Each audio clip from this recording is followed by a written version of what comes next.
Halo, ketemu lagi dengan materi berikutnya yaitu sistem kontrol dan monitoring. Seperti biasa kita lakukan ritual cloning ya. Jangan lupa arahkan di data atau partisi drive D, partisi data. Supaya apa? Supaya aman kalau Windows-nya install ulang sehingga datanya nggak hilang.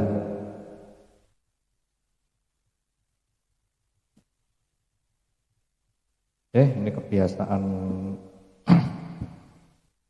supaya installnya itu, supaya kita prakteknya itu pakai sistem operasi yang masih fresh.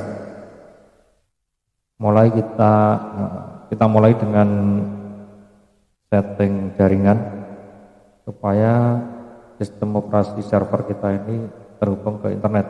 Jadi ada dua cara ini, boleh pakai NAT atau pakai bridge. Saran saya pakai bridge saja, karena kalau pakai NAT nanti kita nyobanya dari klien kita itu laptop ya, itu beda jaringan, sehingga kalau mau nyoba pakai klien nanti harus diganti lagi, misalkan dengan bridge. Kalau bridge itu berarti server kita satu jaringan dengan laptop, nanti kalau mau nyoba enak, nggak usah ngubah-ngubah jaringan lagi. Tapi pastikan, nah ini adapternya ada beberapa pilihan ya, misalkan ada dua pilihan, yaitu yang terhubung, ada adapter yang terhubung dengan WiFi atau yang terhubung dengan kabel. Nah ini pastikan laptop kamu terhubung dengan apa. Kalau misalkan dengan WiFi, pastikan pilih yang adapter WiFi. Ini kebetulan enak ada kata kuncinya wireless, jelas ini yang WiFi. Kalau nggak ada, bisa kamu cek di nama adapternya di sini ya, adapter setting. Nah ini pastikan yang WiFi itu yang mana kelihatan. Kalau masih nggak kelihatan ya kalau kamu disable aja, nanti kalau WiFi-nya mati, oh berarti yang itu yang WiFi gitu ya. Jadi biasanya yang WiFi kan ada simbolnya apa ini, gelombang sinyal ya. Jadi kalau nggak ada kata-kata WiFi WLAN, ada gelombangnya naik, ada simbol gelombang, yaitu yang WiFi. Diperhatikan namanya, nah, nanti akan sesuai persis namanya dengan yang ada di sini. Oke, berikutnya untuk konfigurasi memorinya, RAM-nya itu dibiarkan default nggak apa-apa. Prosesor yang penting ya, yang bagian exception cap ini di bagian hijau ya, yang penting di bagian hijau aman. Dimaksimalkan hijaunya nggak apa-apa, yang penting nggak di bagian merah. Kalau bagian merah nah ini muncul peringatan ya, nanti bisa error. Ini juga gitu, biasa pernah kadangkala di bagian paling bawah jelas error, atau enggak error tapi lemot sekali. Yang bagus ini dimaksimalkan aja nggak apa-apa, recommended-nya 100% hijau nggak apa-apa. Oke lanjut, kita jalankan langsung aja.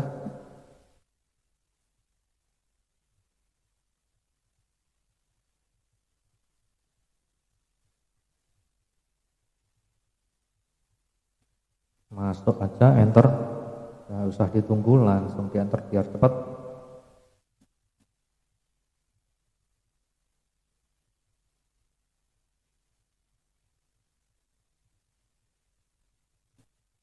Langsung login pakai root. Nah untuk memastikan koneksi ke internet, kita bisa coba uji koneksi, ping ke salah satu IP DNS, misalkan 888 atau berapa saja IP DNS yang kamu kenali ya. Oke, ini nyambung ini ya. Untuk menghentikan Ctrl C, defaultnya kalau Linux itu jalan terus, kalau Windows itu defaultnya 4 kali replay. Nah kalau sudah nyambung ke internet seperti ini, kita konfigurasi alamat reponya di file etc apt source list. Nah ini defaultnya, pastikan ada tulisannya ya, jadi kalau kosong kemungkinan salah ketik.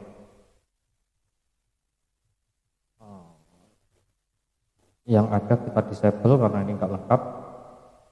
Kemudian kita isi yang baru, jadi pastikan biru semua, ini yang defaultnya enggak ada ya, atau enggak kita gunakan. Kita cari alamat repo Debian, tulis saja dengan kata-kata sosslist Debian 10. Kita pakai Debian 10, sosslist Debian 10. Kalau kalian pakai Debian lain, versi lain misalkan 9, ya sosslist Debian 9, disesuaikan versi Debiannya ya.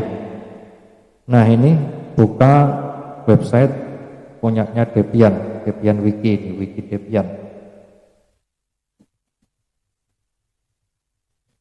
Nah, kita gunakan yang general ya, yang bukan non free. Ini yang bawah yang non free, kita gunakan yang general tanpa non free.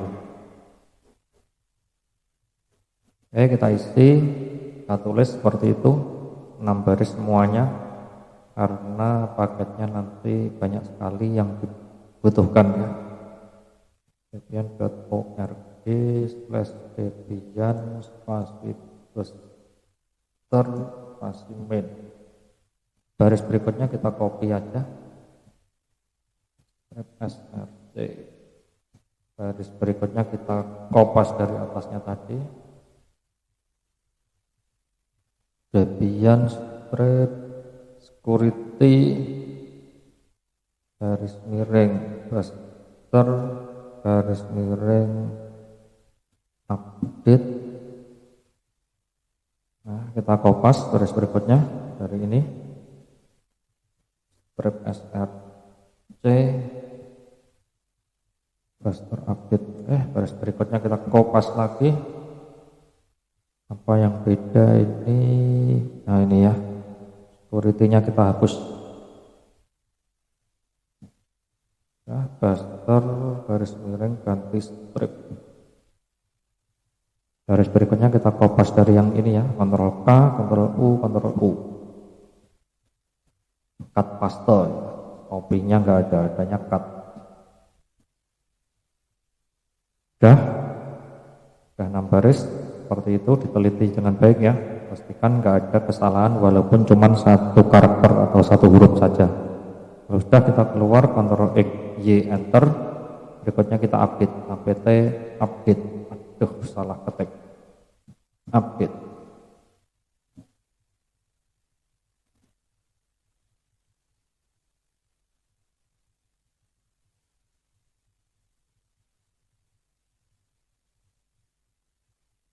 Tergantung kecepatan internetnya ini ya.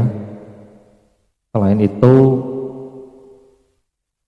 server atau traffic yang mengakses servernya Debian juga pengaruh. Jadi kalau yang mengakses banyak, walaupun bandwidth atau kecepatan internet kita cepat, juga akan lambat hasilnya. Nah, kalau sudah selesai seperti ini, pastikan nggak ada kata-kata error ya, ada kata-kata get ini. Kemudian fetch berapa MB, berarti nggak error. Oke, berarti kita bisa lanjut ke langkah berikutnya, yaitu kita cari apa yang akan kita install. Yang akan kita install adalah, nah, dilihat atau dicari dengan perintah apt search ya, Nagios 4. Kalau Nagios saja nanti terlalu banyak yang ditemukan. Nah, supaya enggak supaya terlihat semuanya, diperlihatkan step satu layar pakai ditambahi garis more ya. Nah, ini enggak ada yang tertinggal, semuanya terlihat. Nah, ini mulai dari yang paling atas, Nagios belum ada ya. Melihat berikutnya, kalau per baris pakai enter, kalau per layar pakai spasi. Ini I, ini M. Nah, ini Nagios, nah banyak sekali ya. Nah, ini Nagios 4 belum terinstall. Untuk keluar dari sini langsung bisa. Ini masih ada kata-kata more, ini berarti masih banyak paket di bawahnya. Kita keluar langsung aja, langsung key. Setelah itu kita install dengan perintah apt install Nagios 4. Oh ya, sebelum install Nagios 4, saya ingin memberitahu kalian bahwa Nagios 4 ini aplikasi berbasis web.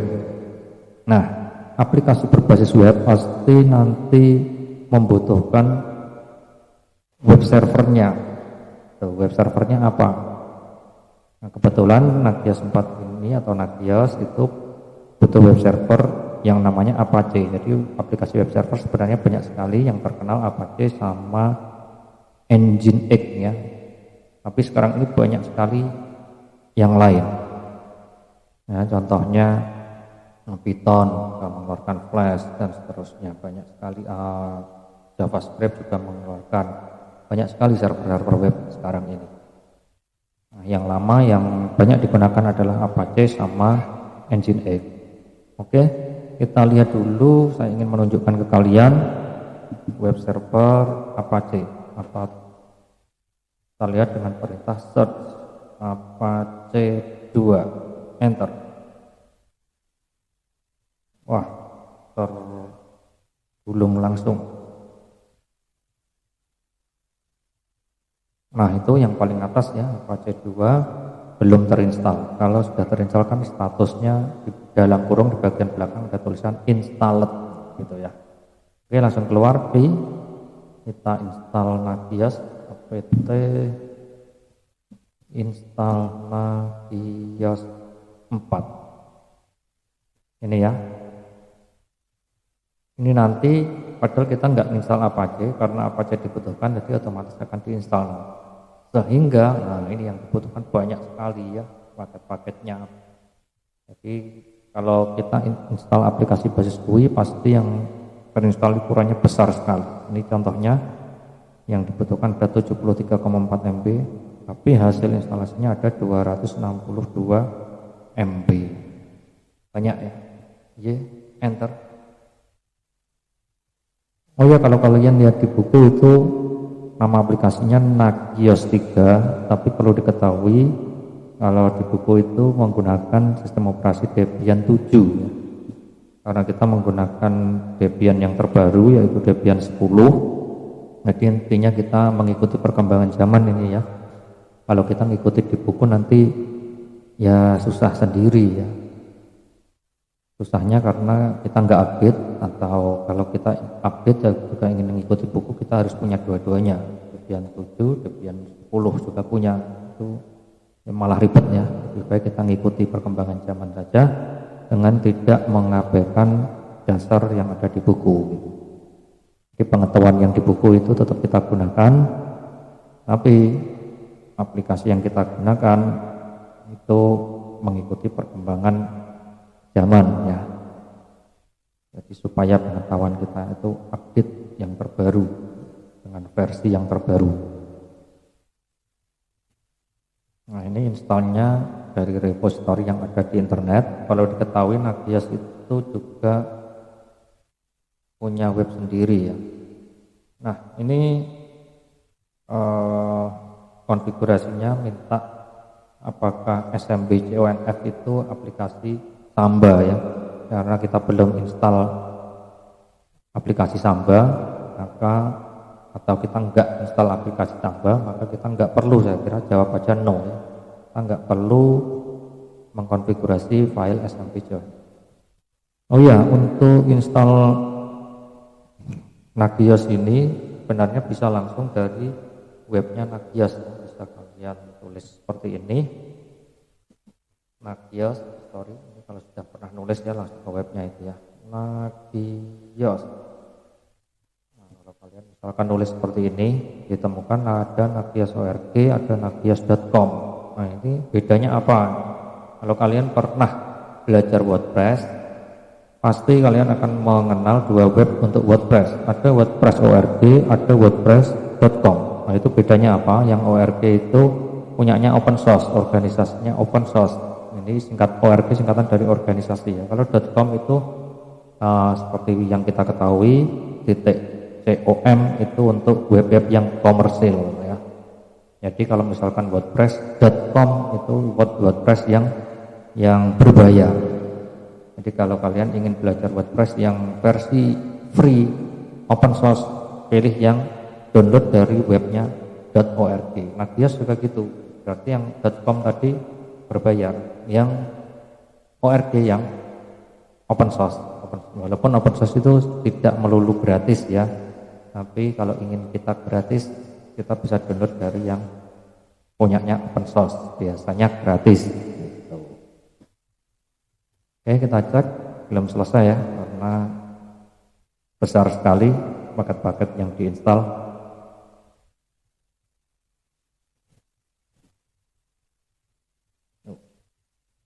Bedanya kalau kita install aplikasi Nagios dari sini, maka kita harus download paketnya.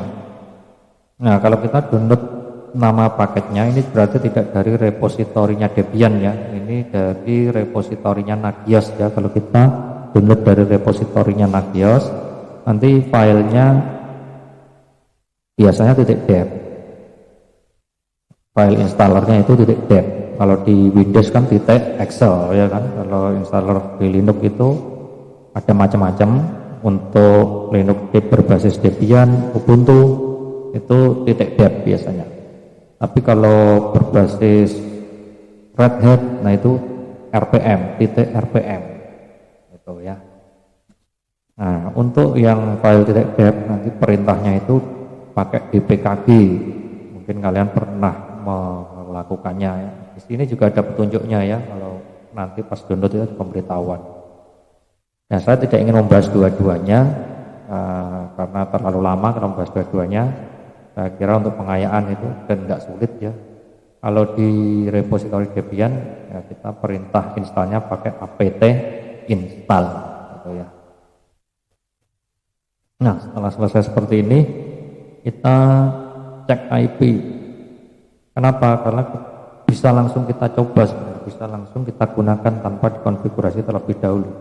Jadi setelah diinstal bisa langsung digunakan. Oh ya, tadi saya menunjukkan web servernya apakah ikut terinstall ya. Kita lihat ya, apt-set Apache lagi. Nah, ini paling atas, installed, automatic. Nah, ini artinya dia sudah terinstall dan proses instalasinya terjadi secara otomatis. Kenapa kok otomatis? Karena dia dibutuhkan untuk menjalankan aplikasi Nagios. Jadi web server Nagios itu aplikasi berbasis web, pasti butuh web server. Karena tanpa ada web server, aplikasi berbasis web nggak mungkin berjalan ya. Nah, karena itu secara otomatis walaupun kita nggak install web server Apache, dia akan terinstall dengan sendirinya karena dia dibutuhkan oleh aplikasi yang berbasis web. Nah, oke, langsung saja kita cek IP-nya. Ini 43.197 ya. Kita coba akses 192.168.43.197. Oke, ini web servernya jalan ya. Kemudian untuk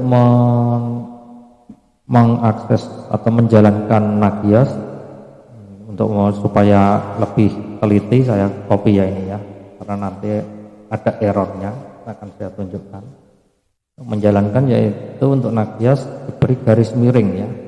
Kalau gini kan Apache yang jalan atau web servernya. Kemudian untuk menjalankan Nagios beri garis miring. Saya ulangi.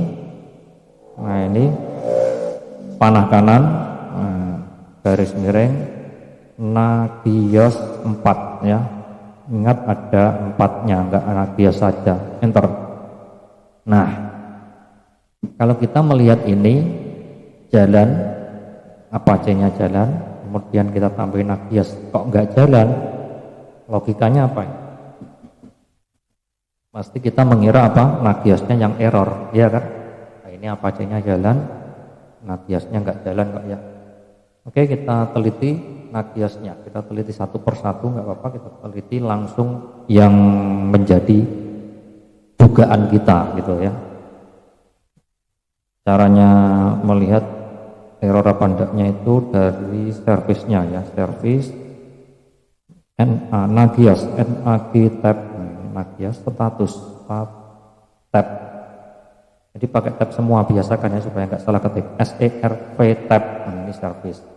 Kemudian Nagios nag tab, ini langsung dilengkapi nama berikut versinya Nagios 4. Kemudian status sta tab, ini ya, yang mengandung kata sta ada 2, stat sama status tambah t tab. Nah, ini status, enter. Perhatikan di sini ada tulisan active running.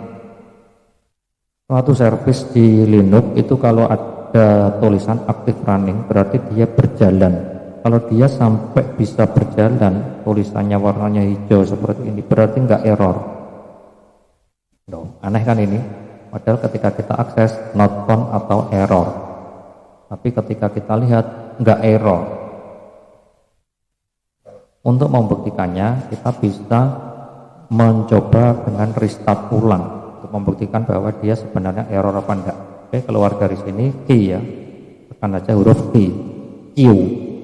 Kemudian kita lakukan restart service-nya dengan perintah seperti ini, statusnya diganti dengan restart, REST tab, nah, restart, enter. Kalau dia tidak benar-benar normal, ketika kita restart nanti error. Tapi kalau dia benar-benar nggak ada masalah, nah itu ketika kita restart yang nggak ada masalah. Nah seperti ini ya, nggak ada pesan apa-apa, berarti nggak ada masalah ya, normal-normal saja. Kita cek lagi statusnya, nggak ada masalah, active running hijau. Oh ternyata berarti kita simpulkan Nagios ini nggak error. Nah, kalau baru pengalaman pertama kali pasti bingung ini. Tapi kalau tinggal mengikuti petunjuk atau tutorial dari saya, enak saja, langsung selesai ya. Nah berikutnya yang kita lihat apanya, Apache atau web servernya yang kita teliti, errornya di mana, Apache 2 ya, status enter. Tuh ini juga nggak error Pak. Nah, tadi saya bilang untuk menguji itu harus di restart ya. Apache 2 status diganti dengan restart enter. Nah ketahuan errornya sekarang. Ini kalau tadi nggak error kan langsung muncul baris berikutnya tanpa ada pemberitahuan sama sekali. Ini ada pemberitahuan 2 baris ini, ada kata-kata error code ini. Nah kita teliti mana atas saja restartnya diganti dengan status enter. Nah ini apa errornya, berarti kan pointer kursor saya ini, karena kalau saya masuk ini hilang ya. Kenapa? Karena sistem operasinya berbasis TeX itu tidak support mouse, nggak ada mouse-nya, nggak ada pointer mouse. Jadi kalau mouse kita masukkan ke sistem operasi Debian yang berbasis TeX ini tentu saja langsung hilang karena nggak support. Nah karena itu saya hentikan sampai sini aja. Berarti kan baris ini itu ada kata-kata AH00526 sintak error online 37 dan seterusnya. Itu kita tulis saja di sini ya, apa tadi AH dan seterusnya online 37. Nah ini yang kelihatan saja, ini banyak baris yang enggak kelihatan ya, CONF strip enable. Nah itu sampai situ aja nggak apa-apa, enter. Yang penting ini kata kuncinya online 37 ya, 37. Kita cari pembahasan yang dari Debian. Nah ini Debian Wiki, klik kanan open new tab. Oke kita ke bawah lagi. Nah ini ada kata-kata sintak error online 37. Pada saat di restart terjadi error seperti itu. Bagaimana cara mengatasinya? Ini kan. Nih. Cara mengatasinya, lakukan perintah A2nmod out diges. Oke, kita lakukan, keluar dari sini, tekan huruf Q atau key ya. A2en tab. Ternyata banyak yang mengandung kata A2e ya, A2en sampai M tab. Nah, A2nmod AUT tab. Nah, banyak sekali yang mengandung kata out underscore tab, masih ada 3 D tab out diges enter. Nah ini sudah modul outcore already enable. Jadi kita melakukan perintah A2nmod ini tujuannya untuk mengenable modul core ya, OTN core. Oke, berikutnya kita ikuti aja saran dari sini, yaitu kita harus merestart Apache-nya. boleh dengan perintah sistem CTL ini. Kalau tadi kan kita pakai service ya, ini pakai sistem CTL, boleh sama saja. SYS T tab tambah C tab sistem CTL, restart REST tab, APA tab, nah ini apa, C2, enter. Loh, kok masih error lagi ya? Kita lihat lagi statusnya, errornya di mana, enter. Loh, kok sama seperti tadi, Pak? Anda yang teliti melihatnya ini, perhatikan. Tentang error online 40 ya, sekarang online 40. Tulis lagi ya, enggak perlu, kita baca bawahnya ini ada. Nah ini tentang error online 40, ternyata masih berlanjut ya, ini belum selesai ya. Setelah di restart, tapi nggak apa-apa, kita tetap mengikuti ini, nggak usah buru-buru melangkah ke berikutnya, kita mengikuti yang ada di sini ya. Berikutnya apa yang harus dilakukan, yaitu ini, melakukan perintah A2 mode out group file. Tujuannya apa? Ini untuk mengaktifkan modul outcore lagi ya. Keluar Q apa tadi, A2 tab, A2 mode, AUT tab, Z. Nah ingat ini beda sedikit, kalau tadi out saja, ini out Z ya, tab ini yang mengandung out Z, agak lumayan. Kita pilih yang group file underscore G tab, tekan supaya nggak salah ketik, pakai tombol tab, enter. Oke, sekarang sudah enabling modul out group file. Berikutnya kita mengikuti prosedurnya, yaitu sistem CTL restart Apache 2, karena sudah pernah kita tulis, kita panah atas saja, yaitu restart Apache 2, enter. Nah sekarang nggak ada pesan apa-apa, nah ini pertanda tidak error. Kita cek lagi pakai status, enter. Nah ini sekarang hijau, nggak error beneran ini. Kita reload lagi atau kita refresh ini. Oke, nggak ada masalah. Berikutnya ini kita refresh. Oke, sekarang jalan Nagiosnya. Itu ya, jadi aplikasi Nagios yang berbasis web yang digunakan untuk sistem kontrol dan monitoring server Linux Debian kita, itu tampilannya seperti ini. Jadi tanpa adanya Nagios, jadi gunanya untuk apa? Untuk memonitor server kita yang semula berbasis tag. Sebenarnya memonitor langsung dengan basis tag ini bisa, hanya saja kan kurang menarik. Kita bisa meremote server ini dari jarak jauh. Misalkan ini server kita Debian itu ada di internet, entah di mana letaknya, di negara mana, kita juga nggak tahu. Ya. Kemudian kita mau meremote, mengontrol, mengelola, itu bisa pakai basis tag, misalkan pakai protokol SSH, FTP dan lain sebagainya. Tapi kurang menarik. Kalau ingin menarik bisa pakai aplikasi berbasis GUI atau berbasis web, contohnya menggunakan aplikasi Nagios ini. Nah ini contohnya, melihat servisnya yang terinstall apa saja di server tersebut, kita bisa klik service.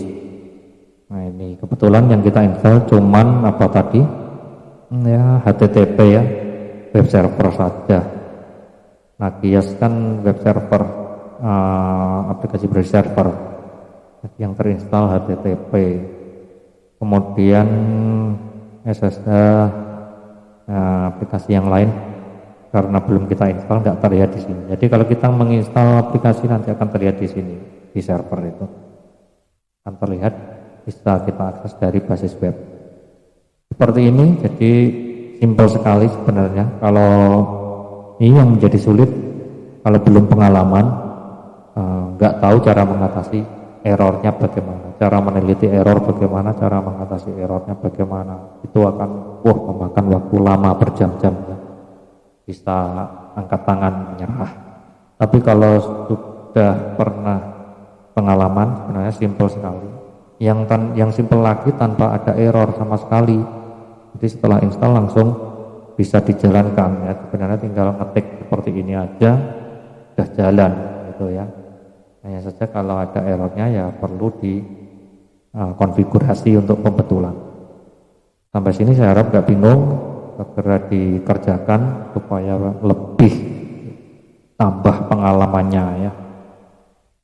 Assalamualaikum warahmatullahi wabarakatuh.